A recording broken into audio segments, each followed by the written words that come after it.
हो मी सरकारी अधिकारी आहे, मी जनगणना करण्यासाठी आलोय. अगं शांते, मी जाते बाई आता. माझ्यामुळे तुम्हाला नको स्टाफ. अगं ए अक्का, तुझ्या मनात नसलं तसलंच येतं का? अगं ते सरकारी अधिकारी आहे, तो माहिती घ्यायला आलाय. अगं बाई, मी मोकळ्यापणाने म्हणले तुला. अहो तुमच्या घरामध्ये किती जण आहे?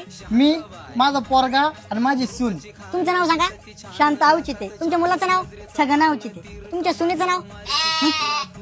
त्या सडकीचं नाव नाही घेत. हो का? एक वेळेस माझ्या सवतीचं नाव घेईन, पण त्या अगस्ताळीचं नाव नाही घेणार मी. अहो मी सरकारी माणूस आहे, मला यादी द्यावं लागती. सांगा नाव. ऐकायचंय का तुला? हा. बाई माझा छगन 8 वर्ष झाले पुण्यात होता बाई. ती पांढऱ्या पाण्याची पोर तिने गुंतवलं ना प्रेमाच्या जाळ्यात.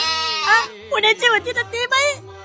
बाई काय झालं? मी जातो. बाई तुला काय हो तुम्ही ते रजिस्टर आहे ना?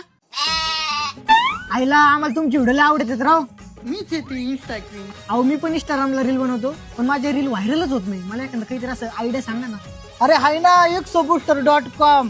हे बघ, तुम्हाला तुमचं इंस्टाग्राम, फेसबुक किंवा सोशल मीडियाच्या कोणत्याही प्लॅटफॉर्मवरती ना तुमचे लाईक्स, व्ह्यूज, रीच, तुमची एंगेजमेंट जर वाढवायची असेल ना तर exobooster.com हे वेबसाईट.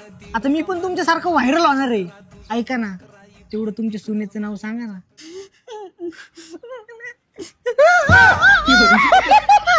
ज्यादा ज्यादा ज्यादा ज्याने काय कळेना.